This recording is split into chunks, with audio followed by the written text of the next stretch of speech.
Hey everybody, Tony Beers here again, and this is Movie Grades, and I'm joined by Jay. Jason Case. Russ. And in this episode of Movie Grades, we're going to be reviewing the Black Panther. Okay, who wants to start? Alright, I'll start since no one else said anything. I'm only going to actually start with the most technical stuff, and I'll explain why later. I know everyone has been crying and saying, oh my god, this is like the best Marvel movie ever. I didn't see it that way, folks. I enjoyed it, but I did not love it as much as everyone else did. Essentially, I thought it actually dragged a lot in the first two acts and finally picked up in the third act.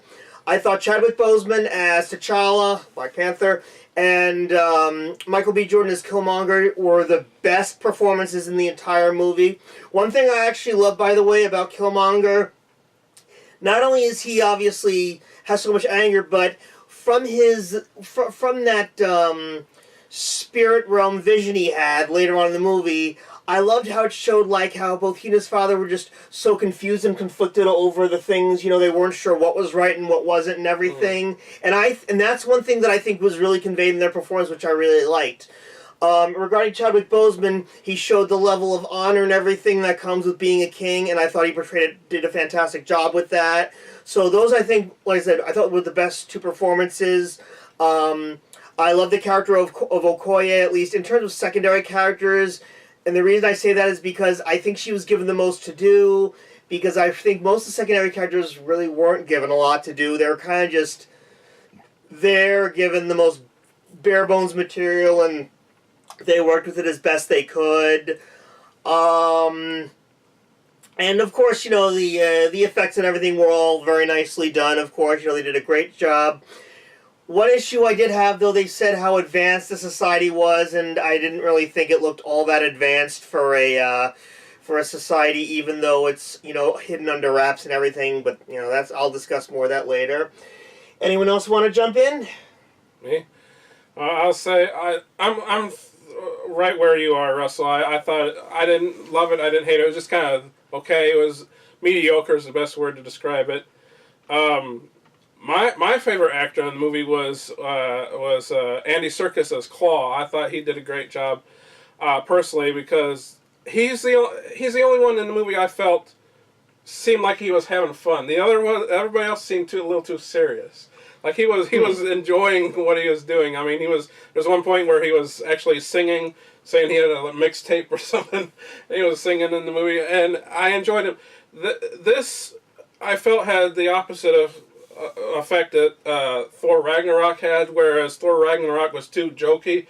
This one was trying to be too serious, and Claw brought some levity in the movie, and so that's why I enjoyed him. I just thought that it just didn't step up its game enough amongst the other Marvel movies to stick out as being something special. It just was okay. I mean, I was telling you guys earlier that all the other movies were different genres and stuff like this, and this one, it doesn't seem to know what its genre wanted it to be. I mean, it was a little bit of a spy movie. It was a little bit of like this historical learning about one's lineage and stuff like that type of movie, but just didn't seem to fit into a specific genre. Like it had multiple personality syndrome or something like that. It didn't know what it wanted. Split personality, yeah. So basically I'm saying, yeah, I mean, it definitely picked up in the third act, but I'm thinking, this is what I wanted to see the whole movie, not just in the third act. Why couldn't we have gotten this the entire movie instead? But go ahead, Jay. I mean, in my opinion, I still felt like this movie still felt like a standalone movie.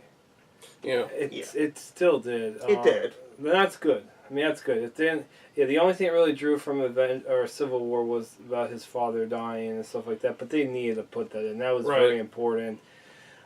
Did you have to watch that movie to go into this movie? Probably not. Would it have helped? Well, you should probably watch them all because it's part of the same universe. So, but yeah, it was. I mean, in my opinion, I really liked the movie a lot, and I try to put a lot of the probably going to get into this later, a lot of political stuff that happened in the movie. I like to just try to put that behind me because I feel like you're watching the movie just, to have fun. You're trying to see how it is like the other Marvel movies, how it connects, how it fits in. I mean, all these movies are going to have political aspects to it. That's just the day and age we live in these days. Right. So, I mean, I felt the movie was very well done. I mean, I like the imagery. I like the, how the vibranium was, like, refined, like how they refined it and made it into their own technology. I don't know why they had to really hide themselves from the world when it doesn't make sense. It doesn't make sense. Because they wanted to protect. But the what they thing, had. I understand that. But if they said they're hiding themselves from the world, but the world still knows about them, I guess where the hidden part is because, like we said before, they knew about them, but they were a third world nation. Yeah, yeah. They felt like, well, if this is a third world nation, then we're not going to bother them, or we're not going to start conflict with them, or whatever. They didn't know about the vibranium, so there's nothing to. Or in their advanced technology and everything too. Yeah. So. But I think that's probably what kept them apart from the rest of the world, just being a third world nation of how the world saw them. Obviously now that's going to all change, but I feel like he did the right thing to finally say, yeah, we need to step in with the world to try to see if we can help out the rest of the world. Because the rest of the world's catching up with technology that they had, but I still liked a lot of things. I liked the whole spiritual world. I think it was very touching when T'Challa talked to his father. That choked me up. I almost cried at that. That was really emotional. That was just really emotional with the whole the whole speech his father gave to him. He's like he felt like, oh, I'm not ready to be king. Am I sure? Of course, I'm going back to spiritual the second time because he was upset at his dad to say, like, oh, you murdered your own flesh and blood, But I guess and also the fact that, you didn't open yourself to the world either, that kind of upset him. But of course, the whole fact about his father killing his own flesh and blood, that really put T'Challa over the edge. That was like the time when we thought he died. Well, obviously we knew he was not going to die because the trailer of Avengers already shows that. Right. But it was still emotional, though. The whole thing where he throws him over the cliff, and the characters in the movie aren't gonna. It's a story. You have to have a good story, and I feel like the story to this movie was well done. I think the story was well done. And the other thing I really liked is they talked about the vibranium, where it originated. It was an alien. It's an alien substance not of this world, so it explores, the fact that there's alien life forms out there. We know about that because of the Chitauri and of course Thanos. And I want to say one point real quick though. You said you liked it because it was its own movie, if separate from the other movies. I see your point, but I think that for me that kind of was a negative for me because it's like you could skip this movie.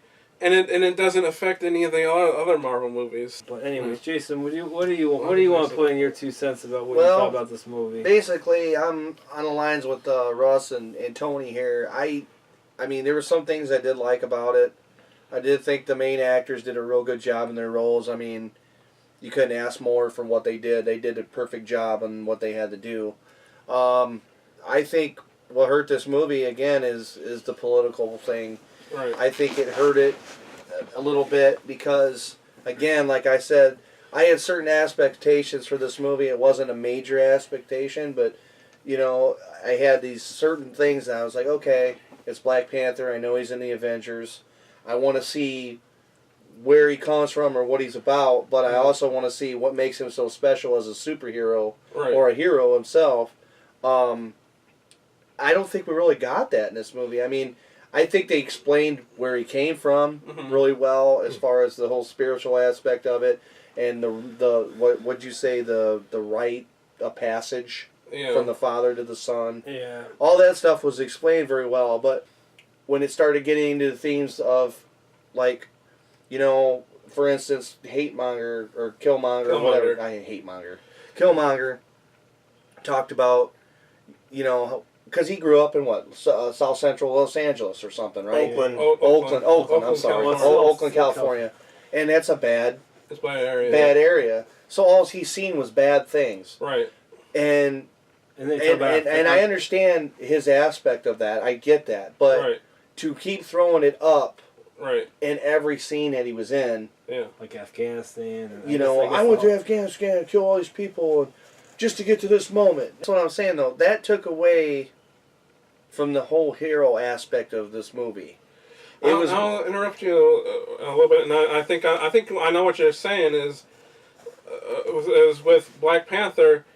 He kind of seemed like a secondary character in his own movie. We didn't.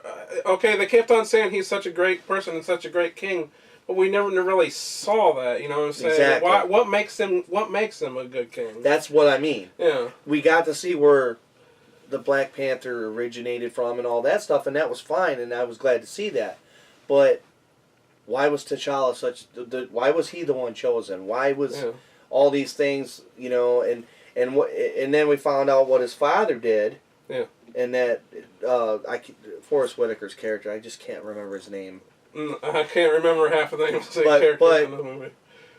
And he kept that a secret. Yeah. Because that was because his father saved his life. Yeah. In that particular situation, but I just think that whole,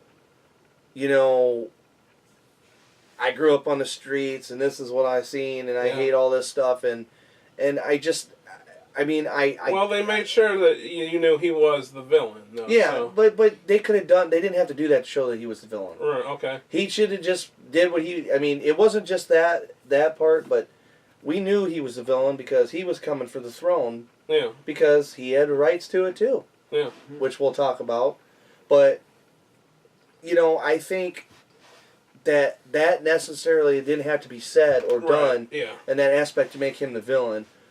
Again, I think Michael B. Jordan did a wonderful job as the villain. He did a great job. Are you saying that scene, they should have done that scene at all? No, because you had to do that scene to say, like, my baby brother, like, because to know that he was from royalty. Well, you had to know that. That you had to know. But that's what he's saying, though. That's enough. That just to know that the original Black Panther killed his father, that's motivation enough. You don't need to add this whole other level. I grew up in Oakland and I've seen all this stuff, and they didn't have to put that in there for me. Yeah. I don't understand. I mean, I get he was a kid from Oakland. I mean, that's fine, and I know he's seen a different way of life than he did in Wakanda. Wakanda way of life was totally different because they were shut off. They were shut off from the rest of the world. But we didn't need to hear that for him to. For him, he's already looking for revenge anyway. Right.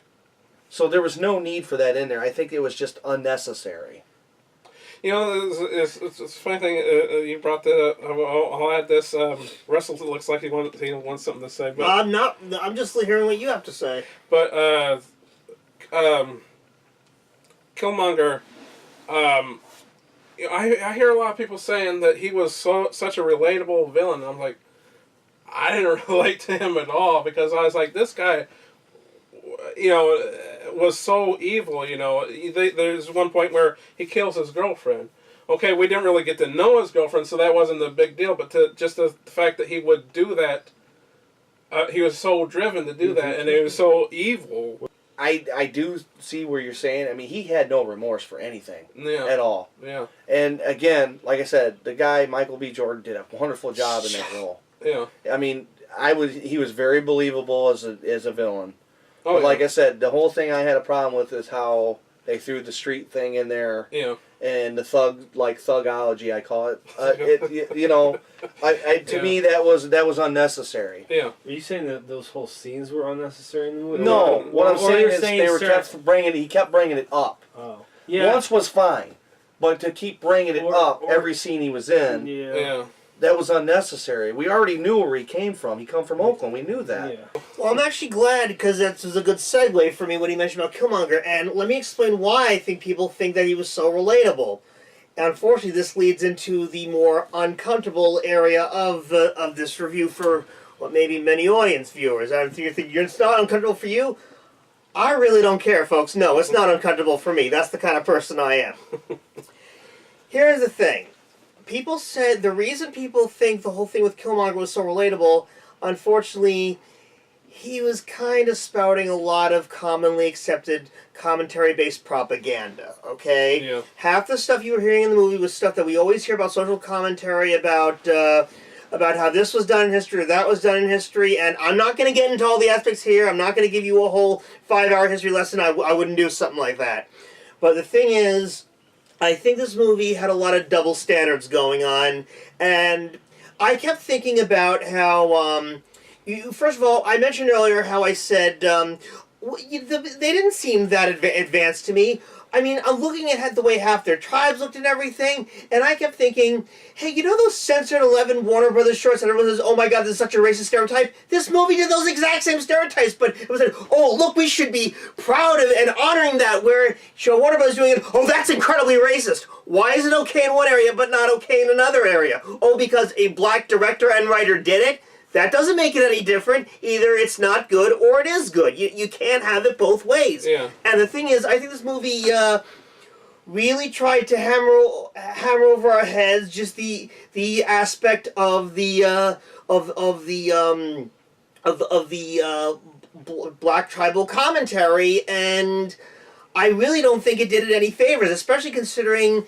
Like, seriously, half the lines, like when Shuri was saying, you're the second white boy I brought in here to the I couldn't think of the Save his life. Yeah, to save his life. And I'm thinking, okay, let's say that Tony Stark said, you're the first black boy I brought in here. There would have been an uproar by audiences over that. Studios would have boycotted this movie over that. Yeah. Half the things that they said, it was okay because a black guy said it. But if a white guy said it, people would have been freaking out. And she also called him a colonizer. Exactly, and I'm not going to get into that. But again, it's just like, if you're getting... Here's the thing. I went into this movie to see a good superhero movie. You know, Martin Luther King Jr. said... talked about people looking at each other from the content of their character, not the color of their skin. This movie couldn't stop telling you, but look at the color of their skin! That's what's important! Oh yeah, well then he died for nothing. Sorry, just gonna say it, but it's yeah, like that's true. It's like, if you're gonna keep shoving it up, I just want to go in and that's why I said it picked up in the third act, because the third act we got a superhero movie. That's what I've been waiting half the whole bleeping movie to see. What I saw at the end. I wanted to see that the entire time, rather than seeing every single African person stereotype in existence in the movie. I thought that really dragged the movie down like no one's business, and they focused more on that than actually developing the characters, which is why I'm still trying to decide if I can get into any of them any further back than Okoye, because it was just like they focused more on the tribal aspect of them than they did developing them as actual characters. One thing I thought was kind of interesting, real quick, I thought was kind of funny too, was that when the tribes are fighting each other, I noticed that the Black Panther's tribe is the women, whatever they were called, they were all dressed in red. And then they had that other tribe where they had those cloaks and they had like those shields. Mm-hmm. They were all dressed in blue. And I was like, and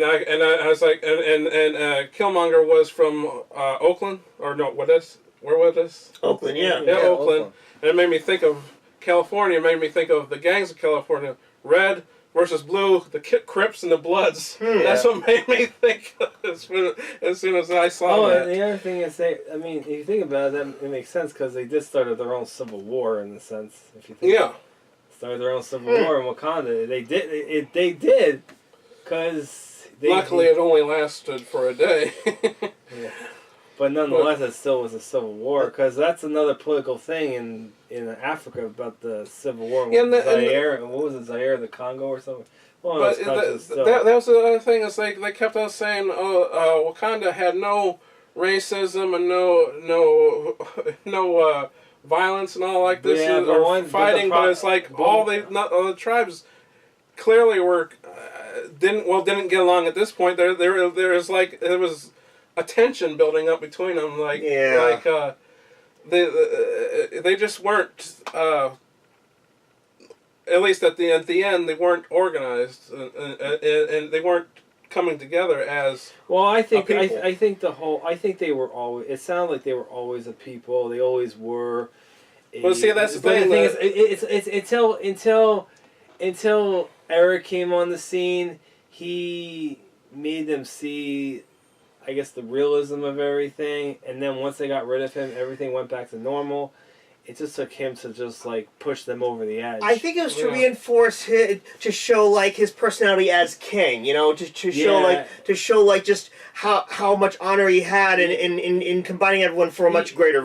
Yeah, and the thing was, once he became king, it showed that Okoye's group and the guy who had the rhinos, you know, like the guy who had the rhinos, because remember, the guy who had the rhinos was her boyfriend. Was her boyfriend, yes, but he was also the one, Eric was the one who went to him and showed him Claw's body, and they took his respect, but Okoye and her troop still had T'Challa's respect, so once Eric rose up... Actually, no, because Okoye... She's like, I follow the crown. I don't follow. Yeah, but she went against her own words though. Because Nakia says we will rise up, or unless Nakia puts some sense into her and says. If you'll remember correctly, it was because of how much Killmonger something said, "You're just pure evil. We're not following you." Basically, that's why, because he showed he wasn't even mentally stable. So then,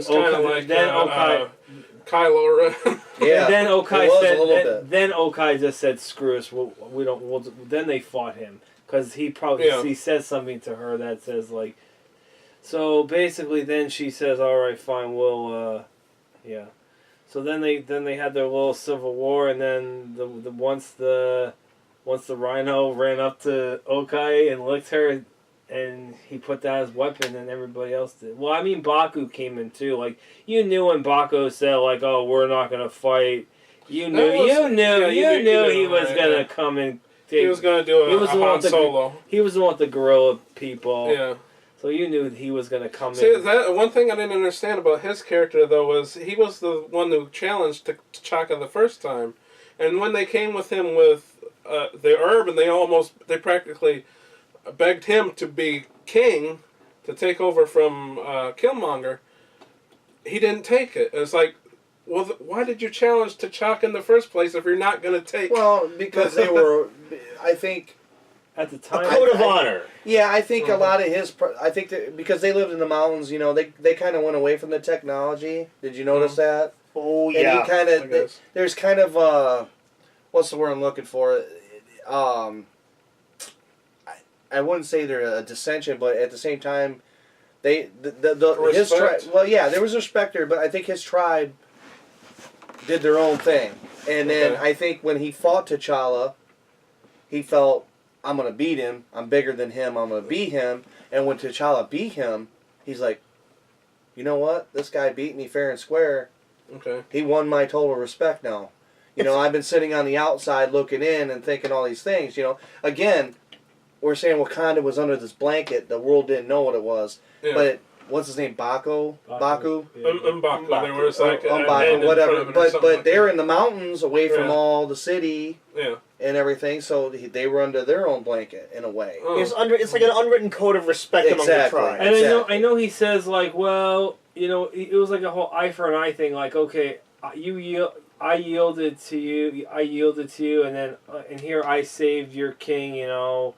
But I guess he felt like, I don't know, maybe he just felt like the bigger man. If I don't fight, you know, I'll feel, you know, they'll like ridicule me in some way. So he had to be the bigger man and say, yeah, I will help you out. Well, he thought that he was doing the right thing. Yeah, he thought T'Challa was the rightful king. Was the lesser of the two evils. Yeah. He wasn't as bad as Killmonger. He's like, because they said because they were looking down the road, because if Killmonger takes over the Panther tribe, the gorilla tribe and all the other tribes are gonna fall. He's coming after everyone else. Right. And eventually the world as a whole. Remember, he wanted to rule the world. That's the Right. whole He thing. was Like, Today Wakanda, tomorrow the world. I think we should get into our grades, Yeah. guys. We've been talking about this movie for a little bit. I'm gonna give it I'm gonna be generous and give it a B. Like I said, and the reason is because it did finally pick up,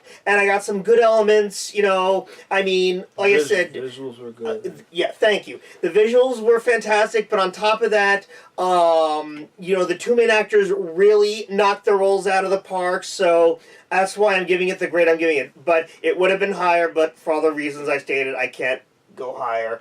You guys? Me? I'm not gonna be as generous as you because I said it was mediocre, and that's what kind of grade I'm gonna have to give it. Okay. Is a C. I think I'll give it a C plus. It's a little bit higher than mediocre, but no higher than that. You know, it just didn't do it for me. I mean, you know, like Civil War is one of my favorites movies. Civil War and Winter Soldier are like my top two. Yeah. You know, Doctor Strange and Ant-Man might be up there too, and they brought up the level of what a superhero movie could be, and this one just didn't do it. I mean, Winter Soldier had an excellent story. Civil War had this great conflict between the heroes. This one was just paint by the numbers for me. It seemed to me, so it's just getting a C plus. Jay? Well, I think I'm gonna go a little bit lower than Russ and a little bit higher than you. I'm gonna give it a B minus. Okay. Now, when I say that is, for me, like I said, I thought the two main characters did a fantastic job, and that really is pushing it to B minus for me. Was the acting involved with the two main characters? I think that really. Because normally, I mean, when I was thinking about what I was grade-wise I was going to give it, I was going to give it a C. But, I mean, the acting for me kind of pushed it a little bit. I could have done without the political stuff, like I said. It was nice to see the whole Black Panther lineage and all that, and where it came from, and what it was about, and how the vibranium got there, which we all know from reading the stories. I want to say this much. You know, the whole aspect of the family with T'Challa's family, they were all, they thought he was gone, they were doing everything they could to try to protect the land, which I thought was really a good part of it too. Like his mom and sister and the girlfriend, I still don't know, I can't remember her name either. Nakia. Yeah. Okay. But I thought that was a good part because I mean Nakia was one character that she left Wakanda to go out and help people. Yeah. That was her main purpose, and she you know, and you could tell she was very strong-willed, which I think T'Challa loved that in her. Yeah. Again, Stubborn. She's very stubborn. What about the fight scenes? Yeah, the fight scenes I thought were really, really well done. The visual effects were really well done. I really like the whole. I like the thing with. I know I'm getting on there, so just here where Shuri was in the car. That was really well done, and where another character we really touch upon was Everett Ross, played by Morgan Freeman. We really didn't talk about. He didn't really have much to do. He didn't have much to do. But he was still a pretty essential character to the movie, though. But I liked how he was flying the plane. Yeah, that was cool. She's like, oh, you. Shuri says, Shuri? I think Shuri says, oh, we're a flight, and you were a pilot in the Air Force, and like, you know. Yeah. See, that's one thing about this movie I did enjoy was I thought the visual effects were fantastic. I mean, all those, you know, the technology-wise. Like the vibranium, the refinery. I'll bring up one thing with the special effects. They, for the most part, was good, but there was certain scenes like the rhinos you could tell were CGI. The rhinos and the final fight where they're both in their Panther costumes. Yeah. Actually, I thought the scene where they were falling, I'm like, oh, you can tell they're just on a string in front of a green tree. Come on. Well, it was still better than Steppenwolf. Dude, come on! Don't go that low to say, "Oh, hey, but at least it's better than this." Come on! I'm just messing. I know. I'm just saying. Do you want to talk, in the other two scenes, do you want to talk about the UN scene? I think the United Nations scene was well done. Him understanding that he has to break. Go ahead and say it, okay, and I'll have my counterpart to that. Yeah, me too. Okay, and alright, so my final grade is I'm going to be way more generous than these fools. I'm going to give this movie a solid A, and I really enjoyed it. You know, I didn't really look at it through a whole political aspect. I really saw it.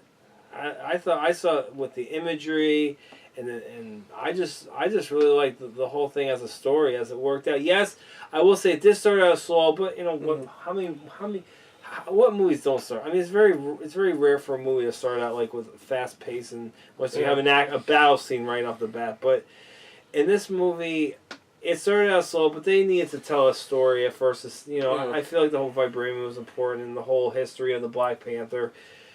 I think they needed to tell that story because that was very important to the lineage of T'Challa. I really love this movie. I think it's one of the best Marvel movies to date. Wow. That's like praise. Well, I've seen a lot of people say that, but I'm not going to agree with it. See, here's the thing. This is a beautiful thing right here. All of us seen the same movie, and all of us have 4 different ideas and aspects about it.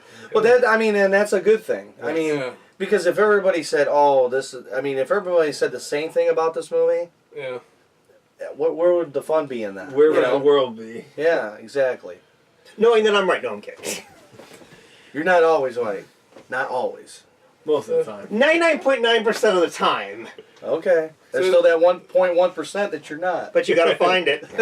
So that I can have my final say. You brought up, you liked his speech at the UN where he says we should build bridges instead of walls and stuff. And I thought, he's just so hypocritical because his whole country was surrounded by a wall, and that's how they had their society for thousands of years, and that's how they kept conquerors out of their society.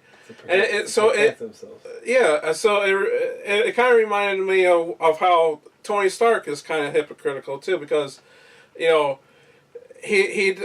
how did he make his money by making all these weapons? Now I don't like weapons no more, but that's how you made your fortune. I don't even know how he still retains his fortune, to be true. And I guess he's saying because he has a suit that has weapons on it. Yeah. And look at War Machine. He's pretty much a living weapon. Yeah, exactly. So they're very hypocritical. Well, the whole thing with him though was, it was fine making weapons till one of those weapons was used on him. Yeah, but that changes your whole aspect and everything. Yeah, but the point I'm saying is, you're right. But he didn't stop making weapons. He continued. That whole suit is a weapon. And to go off the UN thing, I didn't mind the UN scene. I thought it was okay. My whole thing was, and I'll go off of what you said, this whole time they've been sectioned off from the rest of the world. Yeah. Which is what caused the problem in the first place with the uncle. When he was in Oakland, just listen to what I gotta say before because I know what you're gonna say. Okay, he was in Oakland doing things that he shouldn't have been doing. That's why T'Challa's father come to get him. Correct? Right. Okay. That's because them being sectioned off the world, they went out and it's like being an Amish. Yeah. That's the way I look at it. Yeah. When you're Amish, I don't know if you ever seen that, the show they have on about being Amish. These kids that are Amish, and they go away from them being Amish. Yeah. They end up on drugs and all these other things. It's kind of like that thing. The uncle got a taste of, the world, the other part of the world, and he got some American booty. Well, that it took him away from what he was, and that's what caused the problem to begin with. Yeah. And that's what I'm saying. And now, what he's going off in the UN scene that we're talking about, T'Challa realizes, hey, the world is a big place. Yeah. We're a small part of it. Wakanda needs to be part of the world because we have some things that can save people. Yeah. As far as technology wise, and I get the speech. Do I think it was? I mean, the building bridges, and I think that might have been going a little too far, but I do understand why they did that scene. Oh, yeah. Because, and what else he say? We're more alike than you think. Right. Mm-hmm. Yeah. Because they're thinking these guys are out herding sheep and Right. and running horses around on the grassland, not realizing, hey, they have all these weapons and technology that can save people. And I can see your point of view on that, but also look at it as, this whole blanket thing, they've been sectioned off. It's like, that's why they call it, what they call it, colonization. Or no. Or she called him Colonizer. A colonizer. To me, that sounds like a 1700s term. Yeah, it does. You know? It is. Yeah. And that shows you, as much technology as they had, they were still behind the times in other things. Oh, Because they were sectioned off from the rest of the world. Good point. You see what I mean? That's why that whole UN thing makes sense. Okay. And the other scene, we might as well get into that, but go ahead. And I just want to say, well, yeah, but the thing is, none of that would happen if that uncle didn't go over there. Yeah, I know. So it's all his fault. Did they explain in my why opinion. his uncle went over there to begin with? No. They had spies. He went to Spy. To get Claw, I thought, or No. They were over there as spies. Him and the king sends spies over to keep an eye on things, just to know kind of what was going on. To at least know something. To know something. Some things in the world, but not everything. not everything. Okay. And his brother got caught up in the life. And another thing I didn't get, in Age of Ultron, that's where we first saw Claw, and he had that brand on his neck because he stole from them. If he stole from them, and they caught him and they put that brand on him, how did he escape from them? That's how he lost his arm, probably. No, he got that from Ultron. He lost. Oh, that's right. But it's like you're holding him long enough to brand him, and you can't keep him in this prison with this advanced technology and stuff, and somehow he escapes. Whatever. I don't know. That's why we're not writers. My name is Tony DeBeers. Jason Case. Russ. We'll See you next time. This video is sponsored by the Crazy Kings of Toys. Check them out for all your toy needs and find out why they are so crazy. Find them on eBay, Bricklink, and Facebook. Links are in the description. For more Toxic Pop, visit our website at toxicpop1.wixsite.com/toxicpop. Email us at toxicpop1@gmail.com and check us out on Facebook at facebook.com/toxicpop1 and Instagram at instagram.com/wearetoxicpop. Links are in the description.